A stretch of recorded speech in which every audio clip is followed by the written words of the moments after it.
अस्सलाम वालेकुम, welcome to land jurist. मैं हूं मलिक सैफुल्लाह गालिब।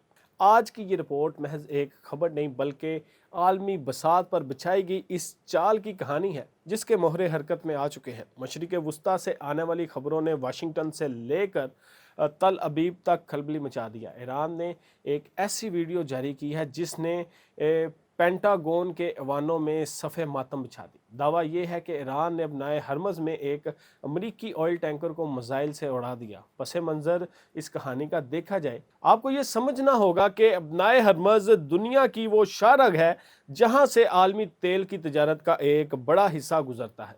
ईरान तवील अरसे से ये कह रहा है कि अगर इस पर पाबंदियाँ लगी रहें तो वो इस रस्ते को किसी के लिए महफूज नहीं रहने देगा। अब सूरत हाल ये है कि पाकिस्तान के ज़रिए ईरान ने अमेरिका को एक तहरीरी मसूदा भेजा है। ये ख़त क्या है, सादा अल्फाज में समझें तो ये ईरान की तरफ से अमेरिका को दी गई एक शर्तिया मोहलत है। ईरान का मुतालबा बहुत ही वाज़ेह है, अमेरिका अपनी बहरी नाकाबंदी ख़त्म करे। नंबर 1, ईरान को अपना तेल बेचने की खुली इजाज़त दी जाए। लबनान में फौरी जंग बंदी हो और ईरान के मुंजमद असासे बहाल किए जाएं।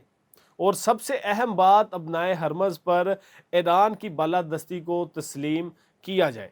अब बात करते हैं अमरीकी सदर डोनाल्ड ट्रंप की, जो अपनी तंदो तेज़ तबीयत के लिए मशहूर है। इन्होंने इस मसूदे को देखते ही मुस्तरद कर दिया। ट्रंप का कहना है कि ईरान पिछले 47 साल से यही खेल खेल रहा है और ये शर्त किसी सूरत तस्लीम नहीं की जाएगी। लेकिन यहाँ एक कानूनी और स्ट्रेटजिक नुक्ता है कि जब ट्रंप ने इनकार किया तो ऐन इसी वक्त इसराइल के वज़ीर आज़म नेतन्याहू एक अहम कॉन्फ्रेंस छोड़कर भागे और ट्रंप को हंगामी कॉल की।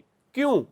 क्योंकि नेतन्याहू जानते हैं कि अगर ईरान ने अमली कदम उठा लिया तो इसराइल की सिक्योरिटी का कार्ड ढेर हो जाएगा। अब आते हैं इस वीडियो की तरफ जिसने दुनिया को हिला दिया।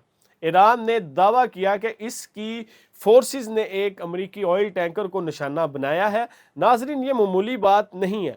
अमरीकी बहरिया यूएस नेवी दुनिया की ताकतवर तरीन बहरिया मानी जाती है जिसका कोई मुकाबला नहीं कर सकता। लेकिन अगर ईरान की छोटी बोट्स और मकामी साख्त मिसाइलों ने इस नाकाबिले तस्खीर ताकत के पहरे में घुसकर हमला कर दिया तो इसका मतलब यह है कि ताकत का तवाज़ुन बदल चुका है। सोचिए, अगर एक टैंकर डूबता है तो आलमी मंडी में तेल की कीमत कहां जाएगी? आपके चूल्हे से लेकर फैक्ट्रियों तक हर चीज महंगी हो जाएगी। ये ईरान का वो इकोनॉमिक मिसाइल है जो इसने अमेरिका के सीने पर तान रखा है। अब बात करते हैं पाकिस्तान के किरदार और आलमी अमन की आखिरी उम्मीद पर। इस पूरी कहानी में हमारा प्यारा मुल्क पाकिस्तान एक इंतहाई हसास मोड़ पर खड़ा है।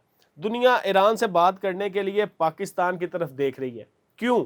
क्योंकि पाकिस्तान के ईरान और अमेरिका दोनों के साथ ऐसे ताल्लुकात हैं जो इस आग को ठंडा कर सकते हैं। खबरें ये हैं कि डोनाल्ड ट्रंप चीन के दौरे के दौरान पाकिस्तान में मुख्तसर क़याम कर सकते हैं और ये इस बात की अलामत है कि पसे पर्दा कुछ बड़ा खिंच रहा है। क्या पाकिस्तान इस आलमी जंग को रोक पाएगा? ये एक ऐसा सवाल है जिसका जवाब आने वाले चंद दिन देंगे। क्या ये आलमी कानून की खिलाफ वर्जी है? कानूनी तौर पर बैनुल-अक़वामी समंदरों में किसी भी जहाज़ पर हमला करना जंगी जुर्म के ज़िम्मे में आता है। लेकिन ईरान का मौक़िफ़ ये है कि वो अपने पानियों का दफ़ा कर रहा है। यहाँ सवाल ये पैदा होता है कि क्या अमेरिका इस हमले का बदला लेने के लिए बराह रास्त जंग में कूदेगा या फिर ट्रंप अपनी रवायती डील मेकिंग की पॉलिसी अपनाएंगे? नाजरीन, इस सब के पीछे एक और पहलू भी है जिस पर कोई बात नहीं कर रहा, वो है मीडिया मैनिपुलेशन। क्या ये वीडियो सिर्फ एक प्रोपोगंडा है या हकीकत? अगर ये हकीकत है तो अमरीकी बहरिया की खामोशी बहुत से सवालात को जन्म देती है। क्या अमेरिका अपनी नाकामी छुपाने की कोशिश कर रहा है?